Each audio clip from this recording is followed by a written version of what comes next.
Bonjour.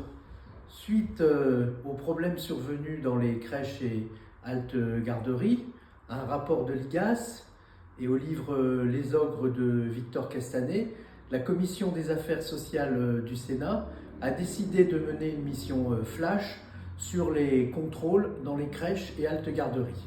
Rapporteur de cette mission, j'ai constaté que ces contrôles étaient défaillants, éclatés, et que souvent ils varié d'un département à un autre. Alors ils sont défaillants pour ce qui concerne les CAF, parce que c'est seulement administratif et financier, encore qu'ils sont présents ces contrôles-là. Ils sont défaillants pour ce qui concerne les contrôles de l'État, puisqu'ils concernent seulement l'hygiène.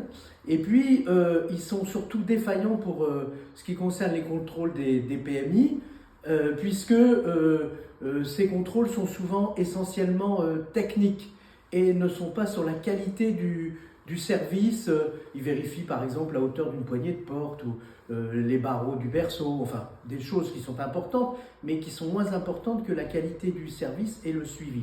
Et donc on a fait un certain nombre de préconisations pour faire évoluer ce contrôle, parmi lesquelles faire en sorte qu'il y ait une cohérence, une plateforme d'échange entre les trois contrôles pour les rendre plus efficaces. Il faut des moyens en plus, mais à la fois il faut rendre ces moyens plus efficients. Faire en sorte aussi que le contrôle de l'État puisse être plus efficace en permettant à la Cour des comptes de pouvoir investiguer, comme on l'a fait pour les EHPAD à l'occasion de l'affaire Orpea, d'investiguer les grands groupes pour vérifier qu'il y ait une bonne utilisation de l'argent public, et puis vérifier aussi que les PMI soient plus efficaces et donc leur permettre de déléguer le contrôle technique pour se concentrer les moyens sur le suivi, l'accompagnement et la qualité dans les crèches grâce à cette meilleure circulation de l'information et aussi par une grille d'analyse qui permet d'objectiver. C'est une demande très forte à la fois des parents, des enfants et des petits-enfants, mais aussi des professionnels